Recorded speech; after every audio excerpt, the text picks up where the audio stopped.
everyone, this is Vishal. Welcome you all on our official channel UPPCS only. So we will be beginning our third part of ethics module 1 starting from the very topic nature of ethics यानी कि ethics का स्वरूप। किसी भी समाज में ethics एक न्यायिक रूप में एग्जिस्ट करता है। Ethics originate from the sense of justice यानी एथिक्स का अगर हम उद्देश्य की बात करें, हम क्योंकि स्वरूप की बात कर रहे हैं तो किसी न किसी चीज़ का अगर स्वरूप की हम बात कर रहे हैं तो वहाँ हम उसके उद्देश्य मतलब उद्देश्य क्या है, किस कारण से किसी समाज में एथिक्स की आवश्यकता होती है या वो एग्जिस्ट करता है। तो सेंस ऑफ जस्टिस यानी समाज के हर पैरामीटर पे, चाहे वो एक इंडिविजुअल लेवल पे हो, एक व्यक्ति के स्वरूप में, अथवा एक समाज के लेवल पे यानी कि सोसाइटी के स्वरूप पे आप कह सकते हैं, समाज के स्तर पे कह सकते हैं, या एक संस्था यानी कि ऑर्गेनाइजेशन, और ओवरऑल क्लब करें तो किसी भी नेशन के तौर पे या वर्ल्ड या ग्लोब के लेवल पे आप कह सकते हैं। यानी कि starting from the individual to the global level हर स्तर पे एक न्याय स्थापित होना चाहिए, जस्टिस होना चाहिए, किसी के साथ भी अन्याय नहीं होना चाहिए। तो the basic origin or essence of justice, as you can call it, it prevails from the sense of justice. So ethics operate at the different levels like the organization, but the individual, socio-cultural, political or the international settings. और यहाँ पर आप देखेंगे कि ethics at each level affect the other one. यानी कि अगर मैं कहूँ can ethics be regarded in isolation, क्या आप ये कह सकते हैं कि मैं एथिकल हूँ तो उसका कोई समाज पे प्रभाव नहीं पड़ेगा, मैं अपने आप में एथिकल हूँ, मुझे किसी से कोई लेना देना नहीं है। तो एक व्यक्ति होता है, उसके एथिक्स समाज के एथिक्स पे प्रभाव डालते हैं, समाज के एथिक्स किसी भी देश या नेशन के एथिक्स पे प्रभाव डालते हैं, और इस समाज और उस देश में एग्जिस्ट करने वाली कोई भी संस्था हो उस पर वहाँ की व्याप्त नैतिकता का प्रभाव किसी न किसी स्वरूप में पड़ता है। यानी basically the notions of ethics that exist at different layers of the society, they are mutually inter related and inter dependent on each other, and they affect as well as impact each other. So can we say ethics are just interrelated to each other or they also just impact each other? But what about the values? क्योंकि ethics के core में एक शब्द आता है values। समाज में ethics या नैतिकता इसीलिए व्याप्त होती है क्योंकि हम यहाँ पे value यानी कि मूल्यों की बात कर रहे हैं। तो जो मूल्य होते हैं, मूल्य इंडिपेंडेंट होते हैं और कभी कभी आपस में इंटर रिलेटेड भी होते हैं। लेकिन एथिक्स की अगर हम होलिस्टिक पर्सपेक्टिव में बात करें यानी एक समग्र रूप में बात करें तो कुछ ऐसे वैल्यू सिस्टम होते हैं, जैसे अगर मैं बात करूं ऑनेस्टी हो गई, इंटीग्रिटी हो गई, प्रॉबिटी हो गई, ट्रूथफुलनेस हो गई। तो क्या कोई व्यक्ति बिना सत्य का पालन किए हुए ईमानदार रह सकता है? यानी अगर मैं कहूँ honesty and truthfulness can they remain in isolation to each other? Someone may be honest because he is truthful. एक आदमी सत्यवादी है या सत्य बोलता है, किसी के साथ कुछ गलत नहीं करता है, तो कहीं ना कहीं आप देखेंगे उसके अंदर आपको एक ऑनेस्टी या ईमानदारी झलकती है, और यही चीज़ें आगे चल के इंटीग्रिटी को जन्म देती हैं। इक्वालिटी यानी कि समानता, समानता कहीं ना कहीं जस्टिस या न्याय की स्थापना करती है। तो आप देखेंगे कि बहुत से ऐसे मूल्य होते हैं, कुछ मूल्य तो आइसोलेटेड होते हैं, स्पेसिफिक होते हैं, लेकिन कुछ मूल्य होते हैं जो आपस में जुड़े होते हैं, इंटर रिलेटेड होते हैं और एक दूसरे को इम्पैक्ट करते हैं, और यही एथिक्स की स्थापना करते हैं, यही उसका एक नेचर होता है। Ethical behavior may lead to the various benefits for the individual as well as to the society as the large. It leads to the establishment of the peace, harmony, respect, justice, etc. ये सारी subjective चीज़ें हैं, line by line समझाने का कोई मतलब नहीं है। और we will be looking at the holistic perspective, मतलब हम कीवर्ड्स के ऊपर देखना ज़्यादा इसको थोड़ा सा प्रीफर करेंगे। Like ethics are abstract and subjective in nature. अगर मैं आपसे कहूँ कि एथिक्स को आप ऑब्जेक्टिविटी में पढ़ सकते हैं, जैसे मैं क्लास ले रहा हूँ और आप मुझसे एक्सपेक्ट करें कि मैं आपको बस कुछ कीवर्ड्स देता चलूँ।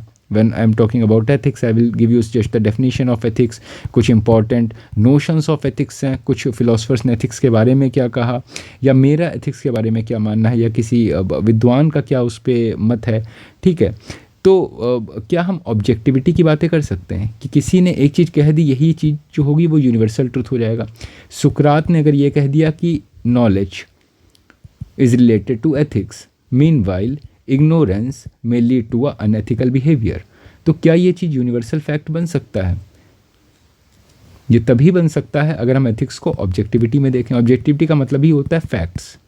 Okay, meanwhile subjectivity relates to the descriptive ethics, हम किसी भी चीज़ पर विमर्श करते हैं, चिंतन करते हैं, मनन करते हैं, there are always some kind of the contradictory views and it's very rare that we come to a inference or a conclusion.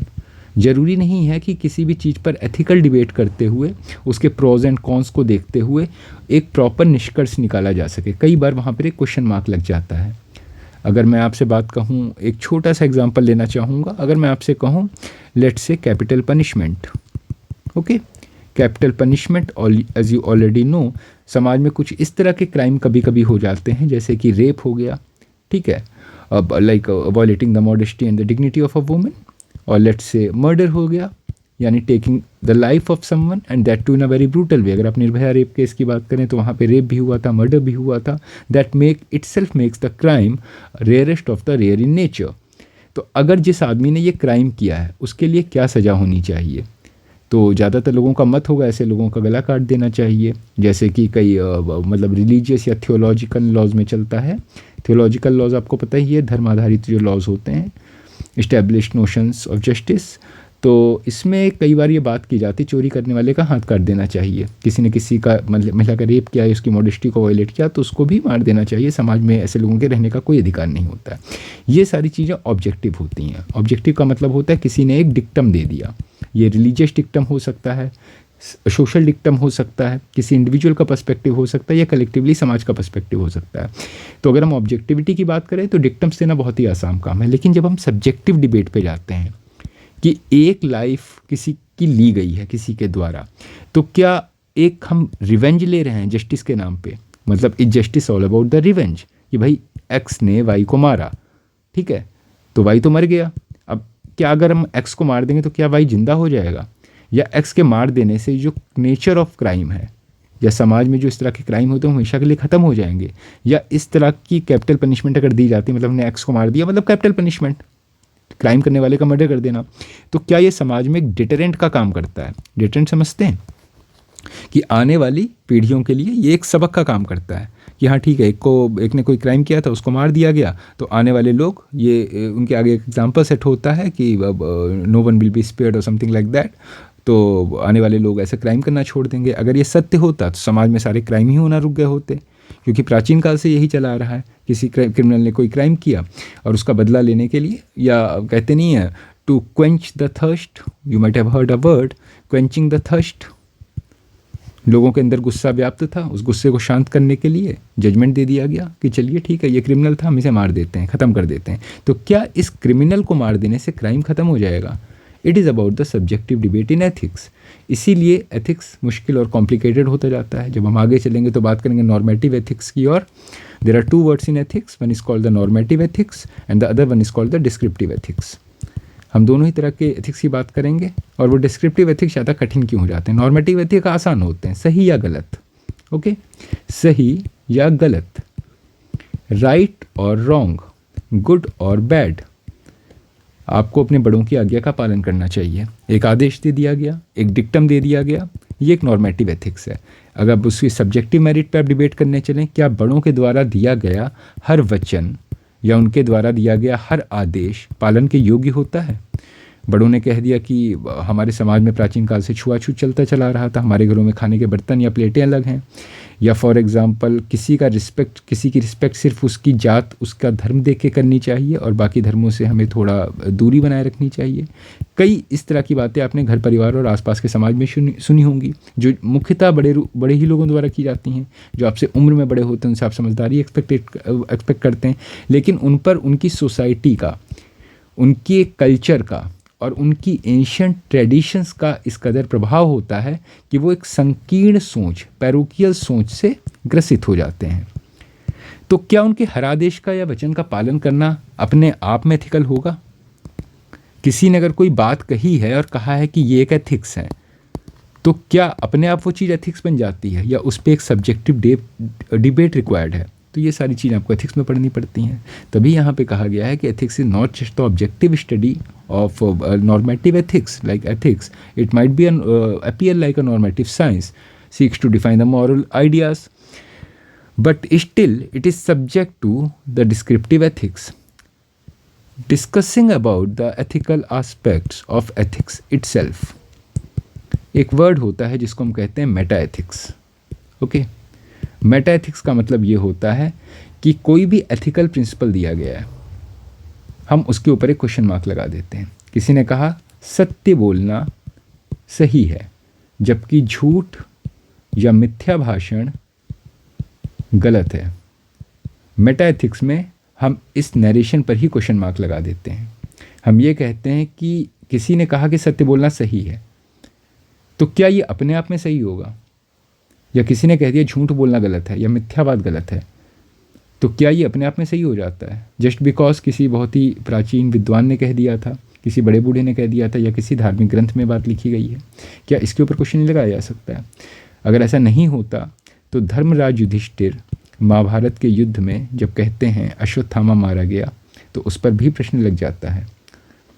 Bhishma Pitamah उन पर प्रश्न खड़ा करते हैं, क्योंकि वहाँ पे अर्ध सत्य की बात की जा रही थी। कहा गया था अगर अश्वत्थामा मारा गया नहीं कहा जाता तो शायद गुरु द्रोण नहीं मर पाते। तो एक ग्रेटर गुड के लिए कई बार आपको छोटे झूठ बोलने पड़ जाते हैं। इंटेंशन ऑफ द एक्ट, किसी भी कार्य को करते हुए उसके पीछे की इंटेंशन यानी कि मंशा क्या थी। कई बार एक सही मंशा एक गलत कार्य को भी उचित बना देती है। तो ये सारी चीज़ें आप मेटा एथिक्स में पढ़ते हैं। Okay, a subjective debate, but still it is a bit different from descriptive ethics. अब मैं आपको ज़्यादा कंफ्यूज नहीं करूँगा, क्योंकि एथिक्स अपने आप में बहुत ही कंफ्यूजिंग है। हम चीज़ों को थोड़ा थोड़ा समझते चलेंगे, ठीक है, क्योंकि ये क्रैश कोर्स है और हमें बहुत ही जिस्ट में चीज़ों को पढ़ना है और वीडियोस को भी शॉर्ट रखना है।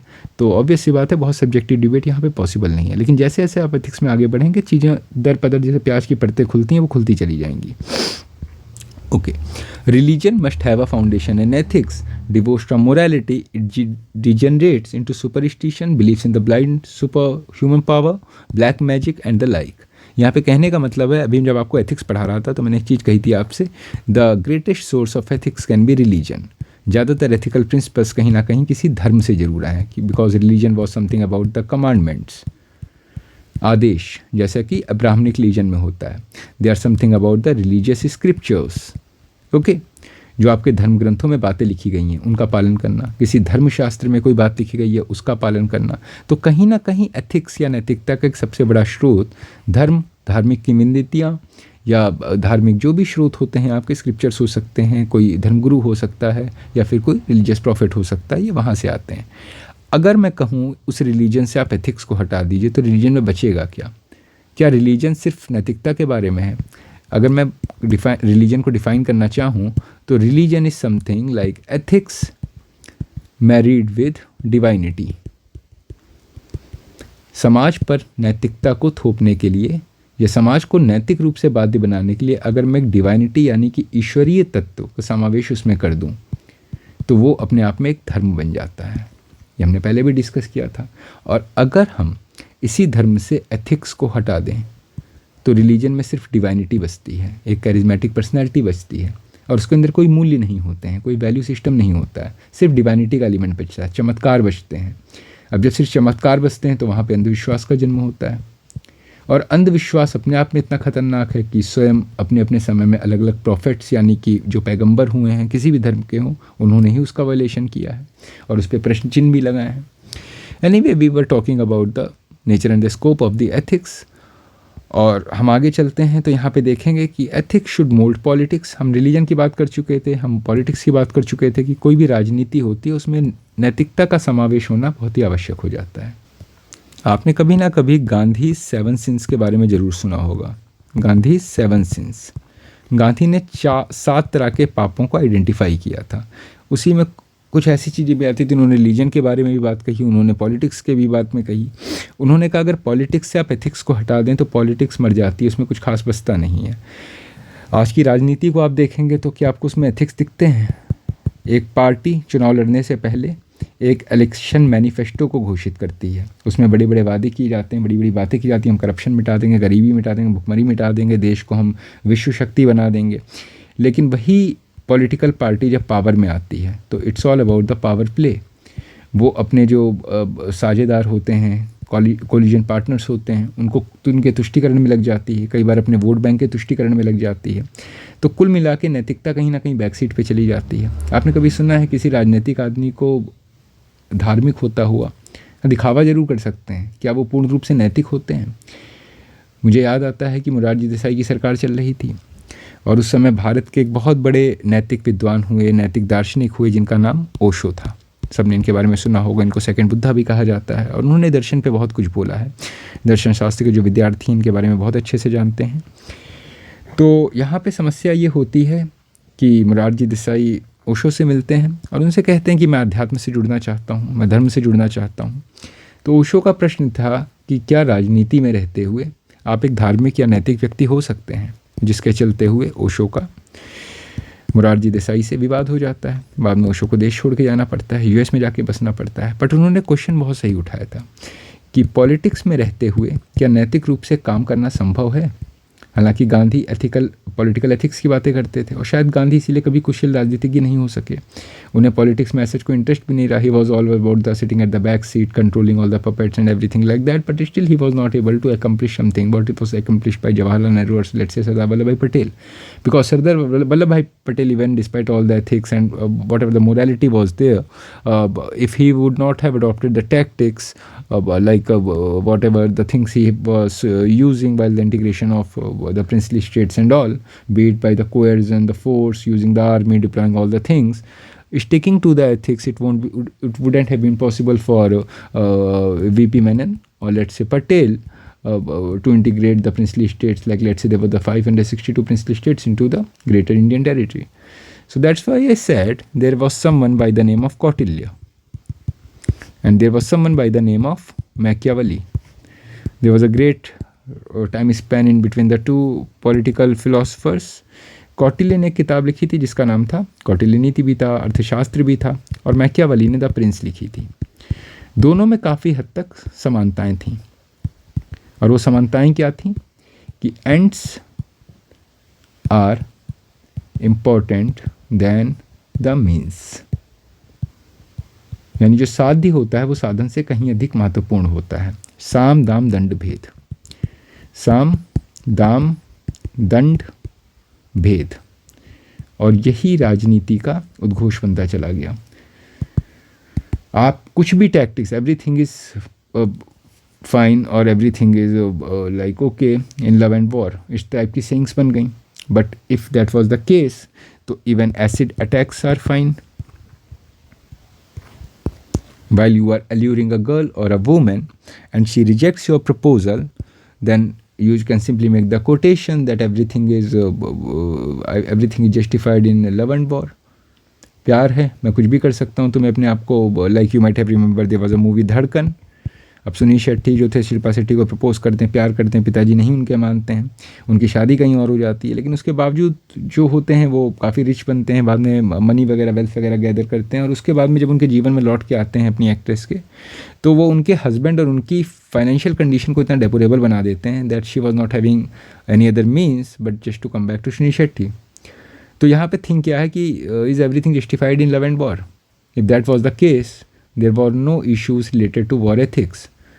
रशिया यूक्रेन में जो भी कर रहा है, या इजराइल और पैलेस्टीन वॉर, या इजराइल हमस वॉर में जो भी हो रहा है, everything would have been justified. कि वॉर का टाइम है, सब कुछ चलता है, there are always some cascading effects, there are always some, there is a word use in, we are using in the like the intelligence department and everything, something related to, you might have heard of a word collateral damage.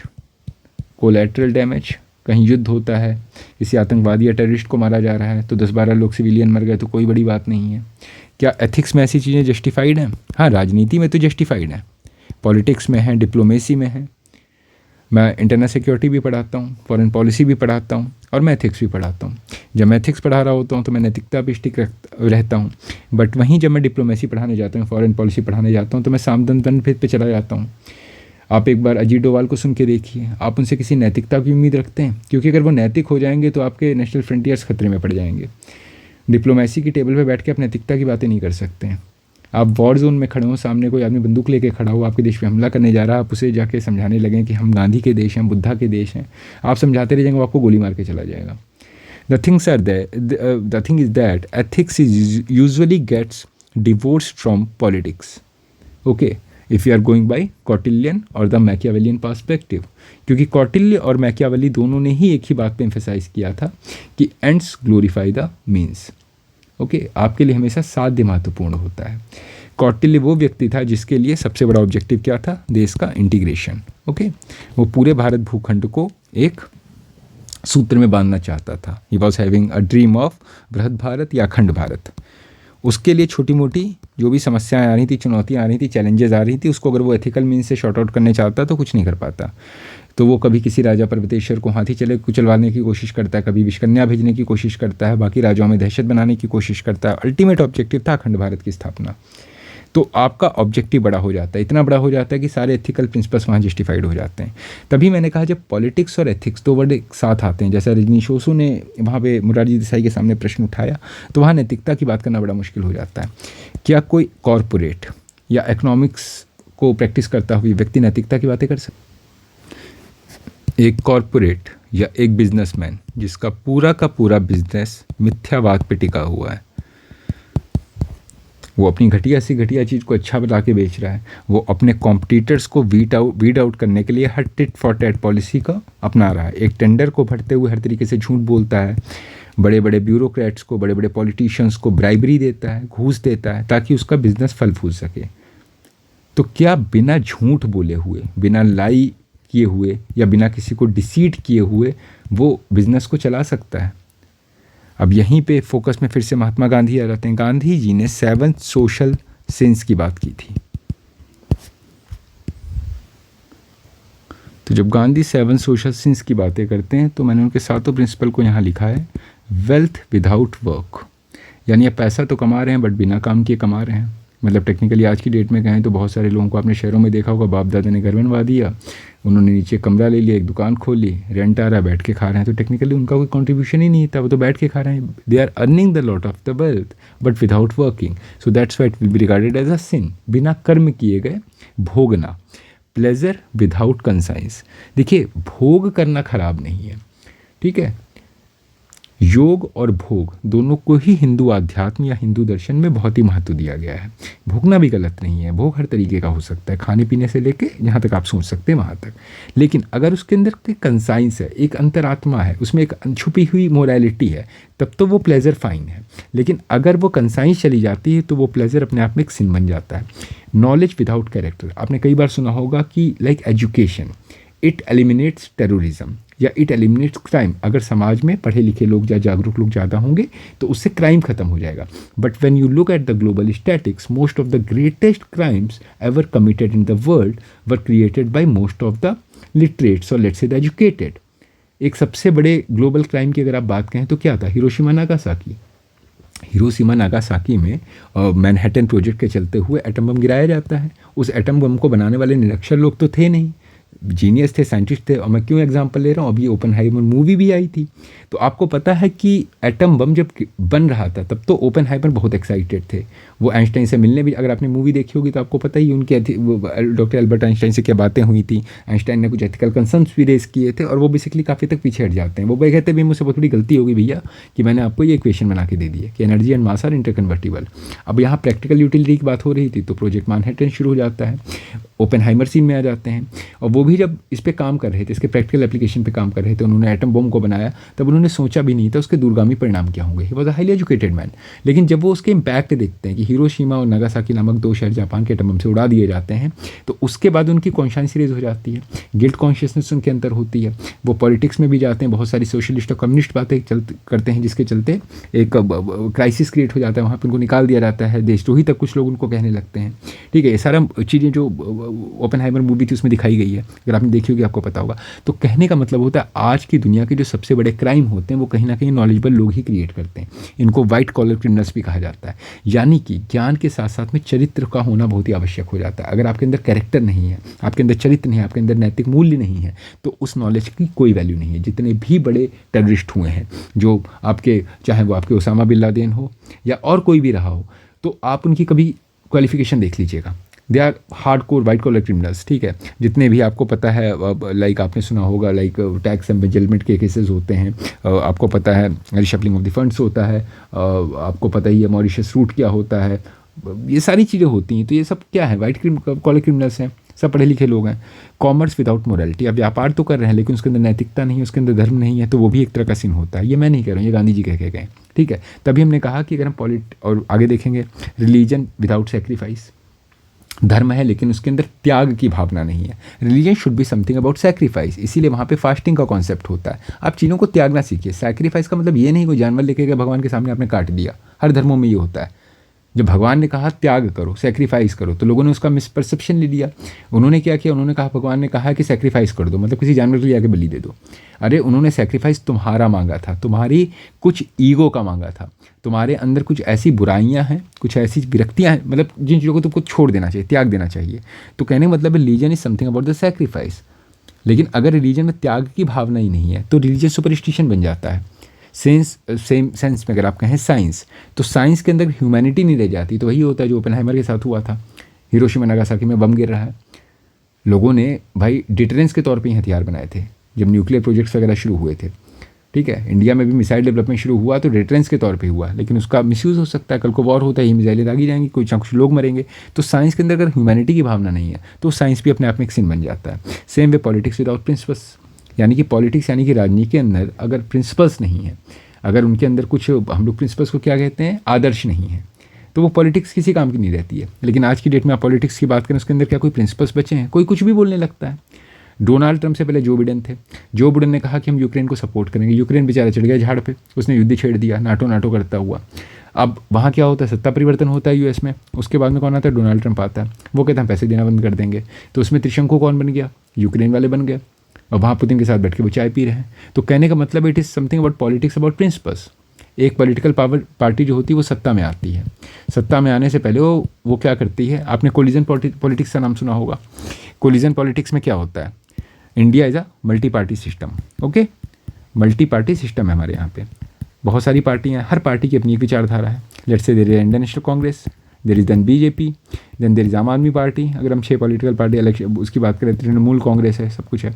अब मजे की बात यहाँ पे क्या आती है, अच्छा चलिए समाजवादी पार्टी को भी थोड़ी देर के लिए लेते हैं। And I am not going to talk anything controversial, but the thing is that ethics itself is controversial.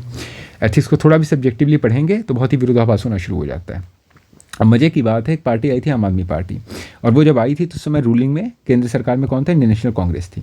और इसके जो नेता थे, मुख्य प्रवक्ता वगैरह थे, वो दिन भर इंडियन नेशनल कांग्रेस के लीडर्स को गाली देते रहते थे कि ये लोग करप्ट हैं, भ्रष्टाचारी, इन्होंने कॉमनवेल्थ स्कैम कर दिया, 2G स्कैम कर दिया, और मतलब देश में कुछ छोड़े नहीं, सब कुछ बेच खाया। विनोद राय भी उस समय कूद के आ गए, CAG हुआ करते थे, न्यूट्रल ऑफिस एक्सपेक्टेड था, उन्होंने भी खूब पॉलिटिकल मार्क्स किए।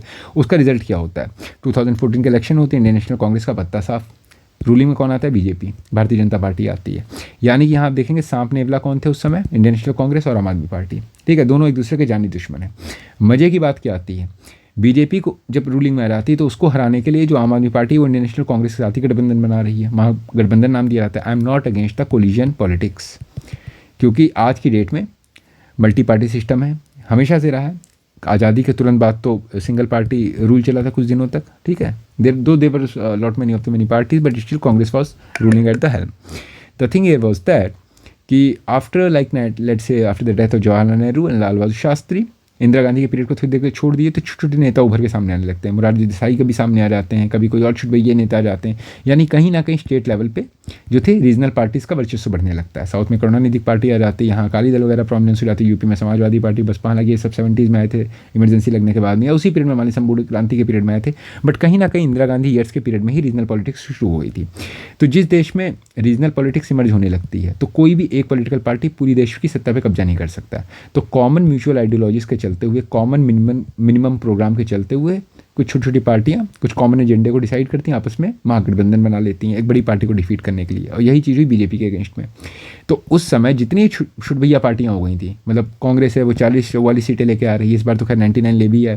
पहले तो ये लोग अंडर 50 हो गए थे, लीड ऑफ अपोजिशन ही नहीं मिल पा रहा था। समाजवादी पार्टी तो it is not even like national party also, even I think Bahujan Samaj party पहले हुआ करती थी, अभी का status I think it has raised some question due to the poor performance, वो चेंज होता रहता है।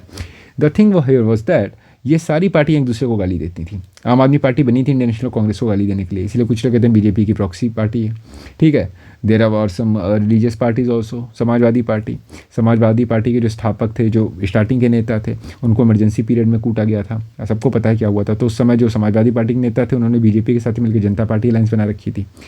तो अब आप बताइए प्रिंसिपल्स बचे कहाँ पे हैं। ये पार्टी इस पार्टी को गाली दे रही थी एक ज़माने में, ओके। ये वाली जो पार्टी थी वो इस पार्टी को गाली देने की बेसिस पे सत्ता में आती है, और उसके कुछ टाइम के बाद में जब ये पार्टी केंद्र में आती है तो ये पार्टी इसके साथ गठबंधन बना रही है और महागठबंधन। अब इससे भी ज़्यादा मज़ेदार बात होती है, जब एक स्टेट लेवल के इलेक्शन हो रहे थे, अभी कुछ दिन पहले दिल्ली में इलेक्शन हुए थे, तो यहाँ पे क्या हो रहा था, नो डाउट यूनियन लेवल पे इन दोनों का कोलिजन चल रहा है, इसका और इसका कोलिजन है, यानी कि गठबंधन है। लेकिन जब स्टेट इलेक्शन हो रहे हैं तो यहाँ के नेता इनको गाली दे रहे हैं, यहाँ के नेता इनको गाली दे रहे हैं, तो जनता बेवकूफ़ तो बैठी नहीं, एट द एंड विनर कौन होता है, बीजेपी होती है। ठीक है, तो कहने का मतलब यहाँ पे क्या है, we are not talking about the political dynamics और something like that, we are more concern about the ethical principles involve in ethics, और let's say the politics. Politics में एथिक्स बचे कहाँ पे हैं, जिसका फ़ायदा बनता है वो उसके साथ गठबंधन बना लेता है। कल को भरोसा नहीं समाजवादी पार्टी वाले बीजेपी के साथ गठबंधन बना लें, बसपा तो बनाती रहती कभी इधर कभी इधर, तो ये सब चला करता है। तो यही गांधी जी का सबसे बड़ा कंसर्न था। तो अभी तक हमने बात करी nature and essence of ethics के बारे में, कि एथिक्स बेसिकली होते क्या, नॉर्मेटिव हो सकते हैं कि डिस्क्रिप्टिव हो सकते हैं। हमने देखा दोनों ही हो सकते हैं, वो कभी कभी नॉर्मेटिव हो जाएंगे, कभी कभी डिस्क्रिप्टिव हो जाएंगे। ठीक है, both normative and descriptive. Ethics individual specific होते हैं, सोशल स्पेसिफिक होते हैं, कंट्री स्पेसिफिक होते हैं, ऑर्गेनाइजेशनल स्पेसिफिक होते हैं, सबको प्रभावित करते हैं। एथिक्स मल्टी डायमेंशनल नेचर के होते हैं। ठीक है, और साथ ही साथ में एथिक्स के अंदर ही में हमने 7 डेडली सिंस भी देखे कि वो पॉलिटिक्स को भी टच करते हैं, वो रिलीजन को भी टच करते हैं। तो एथिक्स हर क्षेत्र को प्रभावित करता है। आगे अप्लाइड एथिक्स पढ़ेंगे तो वहाँ डिटेल में देख लेंगे। अब मोटे मोटी एक और क्लासिफिकेशन पे आते हैं जिसको हम कहते हैं components of the essence of ethics. ठीक है, एथिक्स पढ़ते हुए या कंपोनेंट्स की बात करते हैं तो वहाँ पे 3 वर्ड आप बार बार सुनते हैं जिसको हम शॉर्ट में कहते हैं CAB model. Okay, choices, actions and behaviour. Ethics is all about this particular 3 words. Choices का मतलब क्या है, एथिक्स जब से मैं पढ़ा रहा हूँ मैं बार बार एक ही आपसे बात कर रहा हूँ कि ethics is choosing between right and wrong, good और बैड। आपके सामने 2 विकल्प मिलेंगे, 1 2, जैसे यूपीएससी आपको 4 अटेम्प्ट तो 5 6 भी देने लगा है कभी कभी, but still life is all about the option. जिंदगी आपको बहुत सारे ऑप्शन देती है, you will simply weigh down all the options, check on their merit and the demerit, pros and the cons, and evaluation करने के बाद में जो आपको सबसे सही अल्टरनेटिव लगता है उस पर आप एक्ट करना शुरू कर देते हैं। तो life is all about the choices. Okay, और वो सही गलत, गुड या बैड, ठीक है, मोरल या इमोरल, वो हम डिसाइड कैसे करते हैं, एथिक्स के बेसिस पे करते हैं। तो इसीलिए हमने कहा certain preferences and the priorities makes us decide what we want and the choices that we are making get reflects in our actions. कोई भी चीज़ एक्ट करने से पहले आप चॉइसेस तो बनाते हैं ना, ठीक है। तो life is all about choices and actions, पहले चॉइस देन एक्शंस। ओके, और आपके एक्शंस आपके बिहेवियर में रिफ्लेक्ट हो जाते हैं। The way in which we are acting और conducting our self that gets reflected in our behaviour. आपका क्या व्यवहार है। ओके, तो हम आगे चलते हैं, ये बस वर्ड्स याद रखिएगा। आगे जब हम डिस्क्रिप्शन देखेंगे तो ये सारी चीज़ें बहुत अच्छे से एक्सप्लेन की जाएंगी। ठीक है, determinants of the ethical behaviour, वो कौन सी चीज़ें हैं जो किसी भी नैतिक व्यवहार को निर्धारित करती हैं। एथिकल बिहेवियर का मतलब क्या है, आप समाज में किस तरह से व्यवहार कर रहे हैं, नैतिक रूप से, अनैतिक रूप से, उसके डिटर्मिनेंट क्या हो सकते हैं। ठीक है, तो सबसे महत्वपूर्ण क्या होता है, सबसे इंपॉर्टेंट क्या होता है, इंडिविजुअल पर्सनल ट्रेट्स। ठीक है, देखिए हर व्यक्ति के ट्रेट या इंडिविजुअल ट्रेट दूसरे से हमेशा भिन्न होते हैं। गांधी जी और आप एक व्यक्ति नहीं हो सकते हैं। क्यों नहीं हो सकते हैं, क्योंकि गांधी जी का वैल्यू सिस्टम कुछ और था, सुभाष चंद्र बोस का कुछ और था। गांधी वर्सेस सुभाष की डिबेट खड़ी हो जाती है। मोहम्मद अली जिन्ना, ठीक है, no doubt he led to the partition of Pakistan, he led to even direct action day all the communalism in India because of the like his emphasis on the Muslim League and demand for Pakistan supported by all the Quaid-e Azam, मतलब Mohammad Iqbal and everything like that. But the thing here is that जितनी भी history में personalities हुई हैं, ठीक है, history मतलब आप सबको पता है, इसीलिए हम हिस्टोरिकल एग्जाम्पल बाबा ले लेते हैं। ठीक है, या आप अपने आस पड़ोस में ही देखेंगे, आपके जो चाचा जी हैं वो आपके मामा जी से काफ़ी हद तक अलग होंगे, उनका वैल्यू सिस्टम एक दूसरे से अलग होगा, वो आपके पापा से अलग होगा। वो इसीलिए अलग होता है कि हर व्यक्ति के कुछ इंडिविजुअल पर्सनल ट्रेट्स होते हैं। ठीक है, इसीलिए उनका एथिकल बिहेवियर भी अलग अलग होता है। और किसी व्यक्ति के अंदर एक पर्टिकुलर तरह के पर्सनैलिटी ट्रेट क्यों डेवलप होते हैं, वो कहाँ से प्रभावित होता है या कहाँ से डिसाइड होता है, ये उसकी ग्रूमिंग या अपब्रिंगिंग से डिसाइड होता है। ये हमने पहले भी लेक्चर्स में देखा था। फॉर एग्जांपल मेरा जन्म एक बहुत ही डेमोक्रेटिक परिवार में हुआ है। ठीक है, मैंने अपने पिताजी को हमेशा देखा है कि उन्होंने हमेशा मेरी मदर के व्यूज़ को इनकॉर्पोरेट किया है। Okay, like if I was born in a democratic setup, okay, जहाँ पर हमेशा हमारे परिवार के बाकी सदस्यों के विचारों को वैल्यू दी जाती है, हमसे पूछा जाता है, तो यही वैल्यू सिस्टम मैं आगे भी रिफ्लेक्ट करूंगा। अगर मैं स्कूल में जाऊंगा तो वहाँ ये रिफ्लेक्ट होगा। मैं किसी संस्था से जुड़ूंगा तो मैं वहाँ अपने साथ के कर्मचारियों को, अपने सबऑर्डिनेट्स को, एम्प्लॉयज़ को, उनके विचारों को भी, उनकी बात भी सुनना पसंद करूंगा। मेरी कल को शादी होती है तो मेरी जो वाइफ होगी मैं उसको भी वही सम्मान या रिस्पेक्ट दूंगा, उसके विचारों को वही सम्मान दूंगा जो मेरे फादर ने मेरी मदर को दिया था, क्योंकि मेरी अब ग्रूमिंग वैसी हुई है। मैं एक ऐसे समाज में पला बड़ा हूँ जब मैंने आसपास इसी तरह की वैल्यूज़ या मान्यताओं को देखा है। ठीक है, लेकिन अगर यही मेरा जन्म एक अथॉरिटेटिव फैमिली में हुआ है, तानाशाही, हो सकता है मेरे फादर जो आर्मी वगैरह में हो, वो घर में घुसते मुझे कूटना शुरू कर देते हो, पढ़ाई क्यों नहीं कर रहे थे, ये क्यों नहीं कर रहे थे, ठीक है, टीवी क्यों देख रहे थे, ये पढ़ाई और टीवी की बात नहीं है, मतलब he is regulating each and every aspect of my life, he is never considering my views while deciding over anything, neither he has considered my mother's opinion over anything. तो that particular thing will get reflected in my own behavior. जब मैं बड़ा होता हूँ तो मैं अपने subordinates के साथ में, अपने से छोटों के साथ में या अपने बच्चों के साथ में, बीवी के साथ में वही व्यवहार करता हूँ जो बचपन में मेरे साथ हुआ था. इसीलिए कहते नहीं है क्योंकि सास भी कभी बहू थी. एक औरत तब तक अपनी, मतलब कहते नहीं, अपनी समस्याओं से ग्रसित रहती है, परेशान रहती है जब तक वो बहू होती है, वो हमेशा अपनी सास को कोसती रहती है. लेकिन जिस सेकंड उसका बेटा होता है और उसकी शादी होती है, यानी वो खुद सास बन जाती है, तो वो सब वही काम अपनी बहू के साथ में करती है जो कभी उसकी सास ने उसके साथ किए थे. ठीक है, वो डेमोक्रेटिक रही होगी तो वो डेमोक्रेटिक रहेगी, वो ऑथोरिटेरियन रही होगी ऊपर वाली तो नीचे वाली भी हमेशा से वैसे ही रहेगी.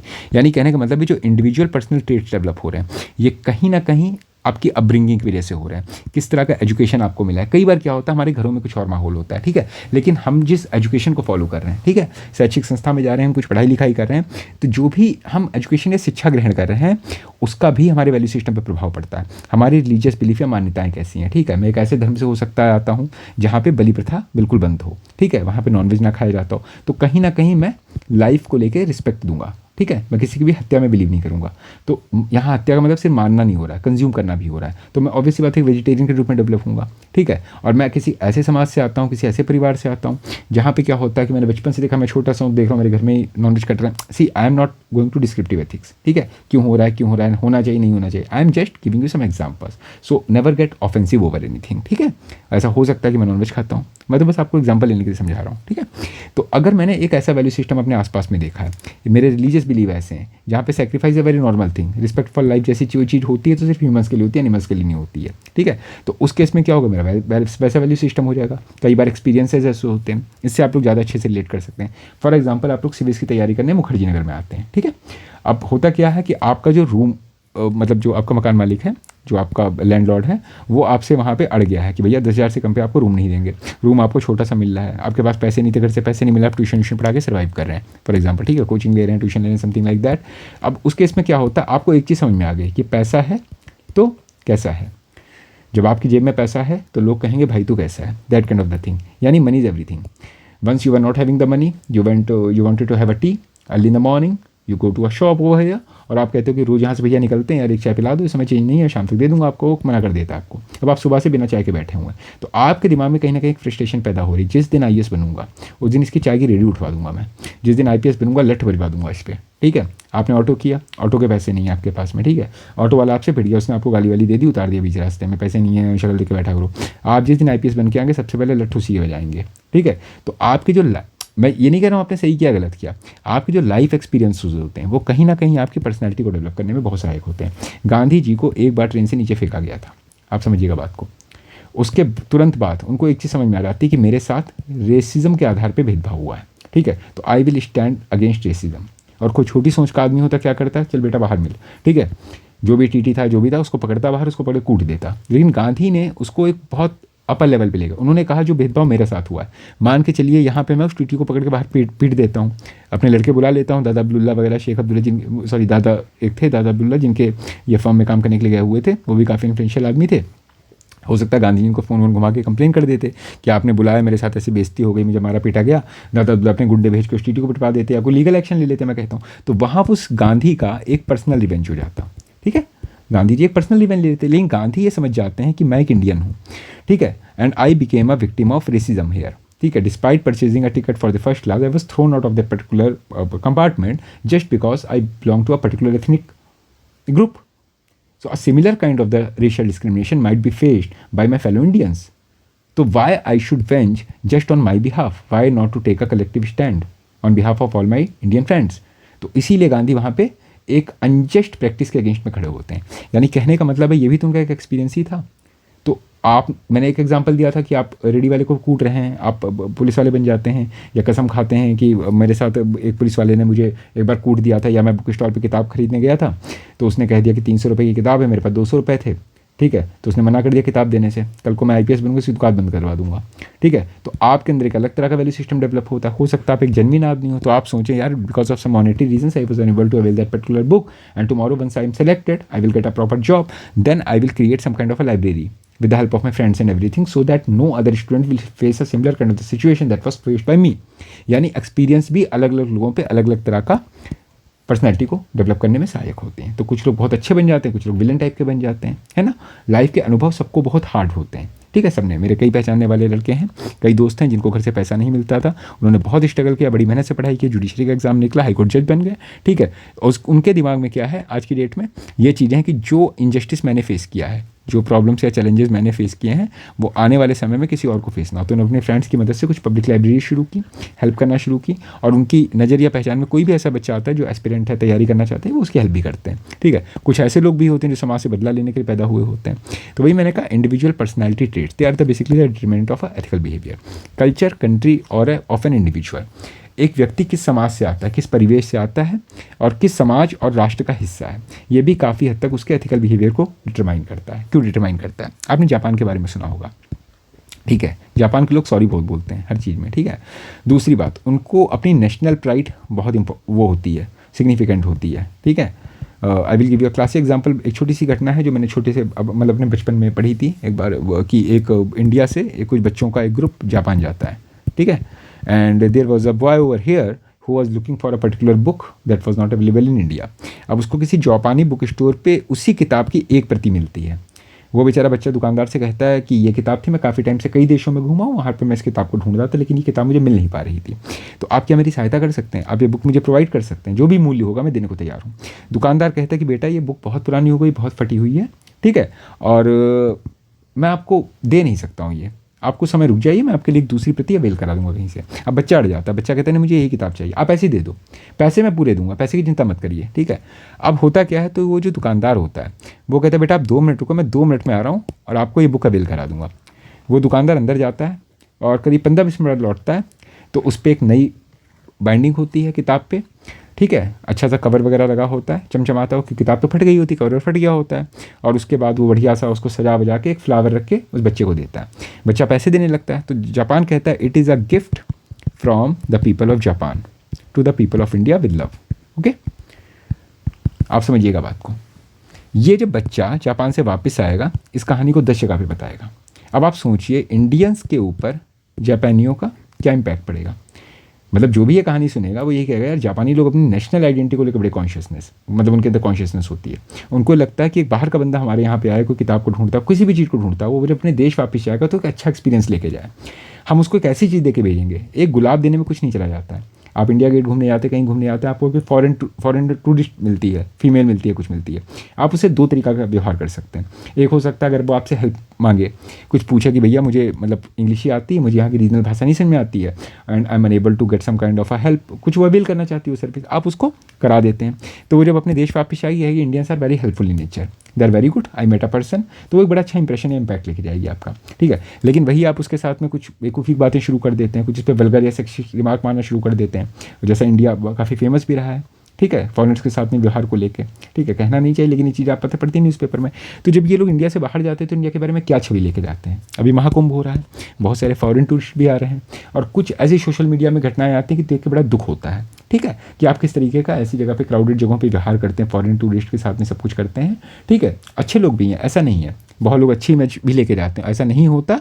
तो बड़े बड़े जितने भी हैं सब इंडिया नहीं आते बार बार। ठीक है, चाहे वो आपके स्टीव जॉब्स हों, चाहे वो आपके बिल गेट्स हों, सब आते हैं, सब यहाँ स्पिरिचुअल एनलाइटमेंट वगैरह करते हैं, साधु महात्माओं से मिलते हैं, सब बहुत इन्जॉय करते हैं। लेकिन कभी कभी कहते नहीं है वो, कुछ लोग पूरा मामला ख़राब कर देते हैं। एनीवे, तभी मैंने कहा कल्चर या कंट्री किसी भी व्यक्ति के लिए बहुत बड़ा एथिकल डिटरमिनेंट होता है, उसके उस पर प्रभाव डालता है। अब जापानीज़ कल्चर ही ऐसा है, उनको बचपन से ऐसा वैल्यू सिस्टम दिया जाता है, ठीक है, कि उनके लिए उनका नेशन बहुत महत्वपूर्ण हो जाता है। ठीक है, और हमारे यहाँ नेशन को कितनी वैल्यू मिलती है आपको पता ही है। अभी आपने देखा होगा एक पर्टिकुलर राज्य से ट्रेनें चलती हैं, ठीक है, महाकुंभ स्पेशल ट्रेनें चल रही थी, सरकार जितना कर सकती है करी, जनसंख्या ज़्यादा, इसमें सरकार अब क्या करे। ठीक है, कितना कर सकती है सरकार। पकड़ पकड़ नसबंदी करा दी थी संजय गांधी ने, तो वो भी गाली खा रहे थे उस समय। अब सरकार वो तो जाएगी नहीं, जितना अल्यूटमेंट दे सकती थी, जितना एजुकेशन दे सकती, देख लिया। जो पुराना पॉपुलेशन पहले का बढ़ा हो उसको हम लोग झेल रहे हैं आज तक। अब तो टोटल फर्टिलिटी कम हो ही गया है। Still we are talking about the ethical concern. मैंने एक फोटो भी अटैच की थी जब उस दिन आपको पहली स्लाइड दे रहा था। सम ट्रेन में कुछ पथराव वगैरह हुआ था। कौन लोग हैं? आप महाकुंभ जा रहे हैं तीर्थ यात्रा करने के लिए, आप ही के फेलो इंडियंस उसमें बैठे हैं। आपको पब्लिक प्रॉपर्टी को लेकर कोई रिस्पेक्ट नहीं है, आपके अंदर कोई सिविक सेंस नहीं बचा हुआ है। आप अपनी ही रेलवे प्रॉपर्टी को डैमेज करें, आपको ये नहीं समझ में आ रहा है कि आप ही के पे किए टैक्सेस से ये रेलवे चलती हैं, ठीक है। अपने घर में तोड़फोड़ करके नुकसान करके आप गुस्सा किस पे निकाल रहे हैं, ठीक है। तो कहीं ना कहीं आपके एक कल्चर को रिप्रेजेंट कर रहा है, ठीक है। किसी भी अदर कंट्री में इस तरह से सिविक सेंस नहीं देखा जाता है, जहाँ आप नेशनल प्रॉपर्टी को या पब्लिक प्रॉपर्टी को इस तरीके से डैमेज करें। अगर डैमेज करते हैं तो उसके लिए लाइबिलिटी भी एश्योर की जाती है। तभी कहानी किसी कंट्री में किस तरह का व्यवहार होता है, किसी कंट्री का कल्चर कैसा है, काफ़ी हद तक ये वहाँ के लोगों की एथिक्स को डिटरमाइन करता है। Organization, prevailing ethics of a organization and individual is working for. कुछ ऑर्गेनाइजेशन होते हैं जो बदनाम बहुत होते हैं, करप्ट बहुत होते हैं, उनका वर्क नेचर ही ऐसा होता है, तो वहाँ काम करने वाले एम्प्लॉयज़ भी आपको वैसे ही भ्रष्ट मिलेंगे। लेकिन कुछ ऑर्गेनाइजेशन ऐसे होते हैं जिनके अंदर मोरालिटी कूट कूट के भरी होती है। अब जैसे इमेजिन कर लीजिए एक एनजीओ है जो डिसेबल्ड के लिए काम करता है, ओके। तो वहाँ पे ये तो नहीं एक्सपेक्ट करते हैं ना कि वहाँ काम करने वाले जो एनजीओ में लोग हैं वो जो होंगे वो डिसेबल्ड के साथ में बुरा व्यवहार करेंगे या किसी के अंदर कोई डिसेबिलिटी होगा उसका मजाक उड़ाएंगे, ठीक है। तो क्योंकि वो ऑर्गेनाइजेशन का वर्क कल्चर ही ऐसा है। अब मान के चलिए कोई ऑर्गेनाइजेशन ऐसा है जो बाय डिफ़ॉल्ट ब्रूटल है, वहाँ ब्रूटैलिटी कंपल्शन हो जाती है, या फिर वहाँ पे डिसऑनेस्टी या डिसीट करना ब्रूटल हो जाता है। मैं बहुत सोच समझ के सेंसिटिवली इन चीज़ों को पॉइंट आउट कर रहा हूँ क्योंकि हो सकता है आप में से कुछ उसी संस्थाओं को या ऐसी चीज़ों को बिलोंग करते हो, तो आप में से कई ऑफेंसिव हो सकते हैं।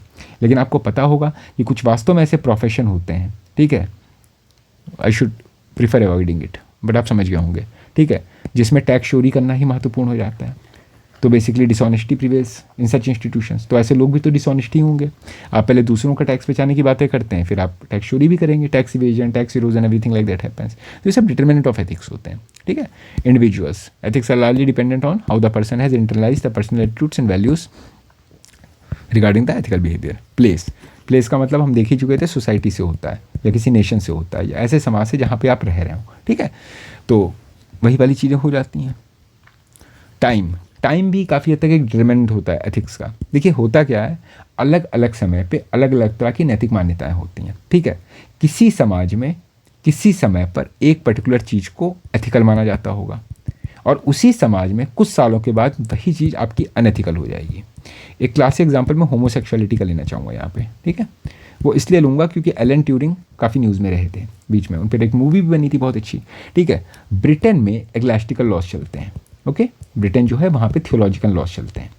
हमारे यहाँ जो आईपीसी बनी थी वो भी काफ़ी हद तक ब्रिटेन के एग्लास्टिकल लॉज से ही प्रभावित थी क्योंकि लॉर्ड मैकॉले ने इसको बनाया था, ठीक है। एग्लास्टिकल लॉज क्या होते हैं? बाइबल से लिए गए लॉज। बाइबल में अगर कोई चीज़ लिखी है कि ये अनैतिक है, ठीक है, अनैतिक का मतलब है इलीगल है, सॉरी इमोरल है, इमोरल या अनएथिकल है, ठीक है, तो वो चीज़ ऑटोमेटिकली क्या हो जाएगी? इलीगल हो जाएगी। अभी हम आगे देखेंगे लीगैलिटी और मोरालिटी में अंतर क्या होता है, ठीक है। यानी कि यहाँ पे मोरालिटी और जो एथिक्स होते हैं उसको लीगल कॉन्सेप्ट से मैरिड कर दिया गया था, जबकि दोनों चीज़ें काफ़ी तक अलग होती हैं, ठीक है।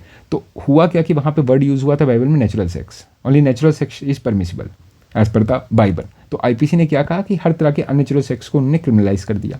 यानी इफ समवन इज होमोसेक्सुअल, यानी पुरुष पुरुष या स्त्री स्त्री, वो आपस में विवाह करते हैं या किसी तरह के संबंध बनाते हैं, तो उसको कह दिया गया it is not just illegal but also unethical and it is a sin because it was a sin in the Bible, so it will be regarded illegal. और उसके लिए पनिशमेंट दिया गया था केमिकल कैस्ट्रेशन।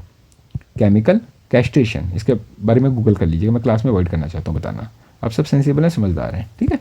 तो केमिकल कैस्ट्रेशन किया जाता था, मतलब आपको इनफर्टाइल या इंपोर्टेंट बना दिया जाएगा आपके अंदर कुछ केमिकल्स इंड्यूस करके, ठीक है। अब एलन ट्यूरिंग थे एक, एलन ट्यूरिंग के बारे में आप सब जानते होंगे, नहीं जानते होंगे तो साइंस एटेक्स थोड़ा पढ़ लीजिए, ठीक है। He is regarded the father of the modern super computers, ठीक है।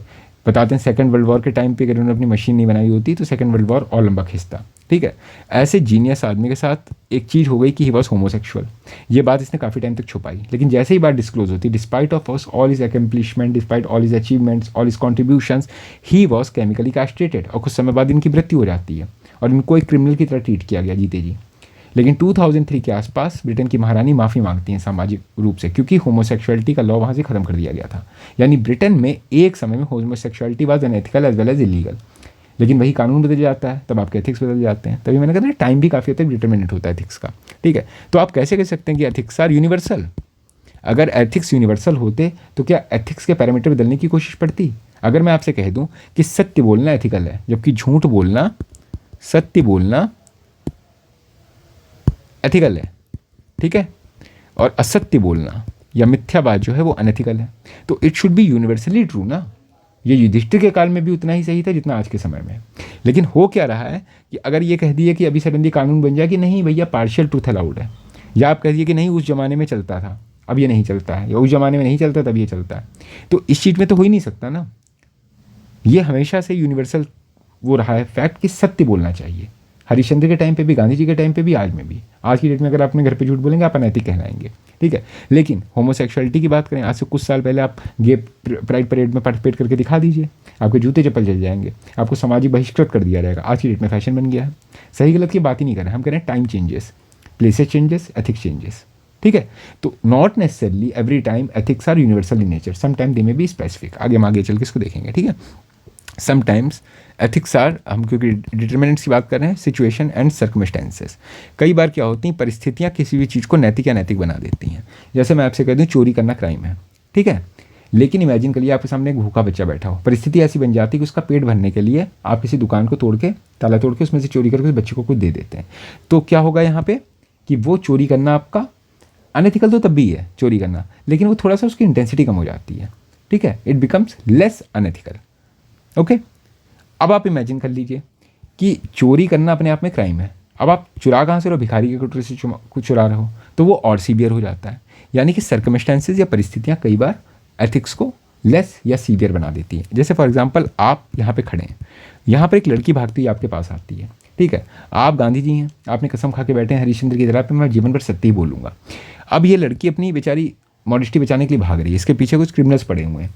वो लड़की बेचारी आती है, यहाँ पे एक शेड था वहाँ पे छुप जाती है, ठीक है, और आपसे इशारा करती है कि भैया बचा लो इज्जत हमारी, ठीक है, खाना बन जाओ थोड़ी देर के लिए। लेकिन आपके अंदर का हरिश्चंद्र जागृत हो जाता है। अब यहाँ पर वो क्रिमिनल्स आते हैं, आपसे पूछते हैं एक लड़की यहाँ से भाग रही थी, उसके कपड़े वपड़े फटे थे, हम लोग दौड़ा रहे थे, कहाँ गई है। अगर आपके अंदर का हरिश्चंद्र गांधी जिंदा है तो आपके अंदर के बेसिक आवाज़ अंतरात्मा से क्या आती है कि irrespective of any circumstances I should stick and abide by the truth, leaving everything to God. मैं सत्य बोलूँगा, सब कुछ सही हो जाएगा। तो आप बिना कॉन्सिक्वेंसेस को सोचे हुए इन क्रिमिनल्स को बोल देते कि यहीं शेड के पीछे छुपी हुई है, आपका सत्य तो रहेगा, इसकी इज्जत चली जाएगी। आप बात को समझ रहे हैं। और यहीं पर अगर आप कह देते हैं कि आई हैव नो आइडिया, या आप डायरेक्शन गलत बताते हैं, आप कह देते हैं इधर भाग के गई है, तो आपके इस असत्य बोलने से इस लड़की की मॉडेस्टी या इज्जत बच रही। हो सकता है कल कोई लड़की सुसाइड ही कर लेती। तो आप समझ रहे हैं सर्कमस्टेंसेस, सिचुएशंस का भी एथिक्स पे काफ़ी हद तक प्रभाव पड़ता है, ठीक है। Then there is another word to it, be the objective और द एंड पर्पस, और you can also call the intention, okay. किसी भी काम को करने के लिए जो इंटेंशन या उद्देश्य है वो भी कई बार उसको एथिकल या अनएथिकल बना देता है। जैसे मैं कह दूं लोगों को पैसा देना, लोगों को अनाज देना, राशन पानी देना, ये सब देना बहुत ही नैतिक काम है, अच्छा काम है।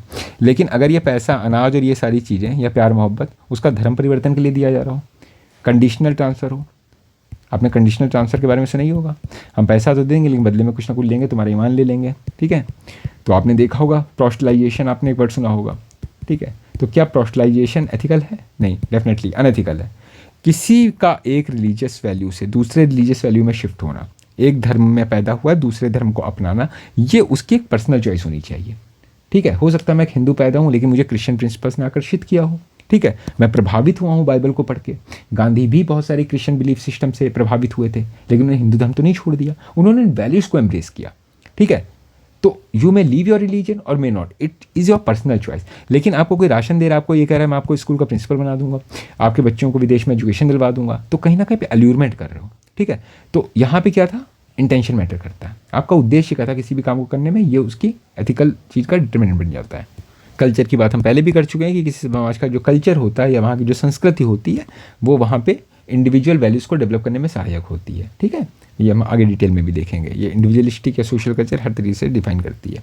किसी कल्चर में छुआछूत व्याप्त है, ठीक है, एक ज़माने में पता है टेम्पल एंट्री मूवमेंट वगैरह चली थी, ठीक है, 1925 के आसपास सब कुछ चला था। तो उस कल्चर में उस समय अनटचेबिलिटी व्याप्त थी, कास्ट हायरार्की वगैरह चलती थी, ये सारी चीज़ें होती थी।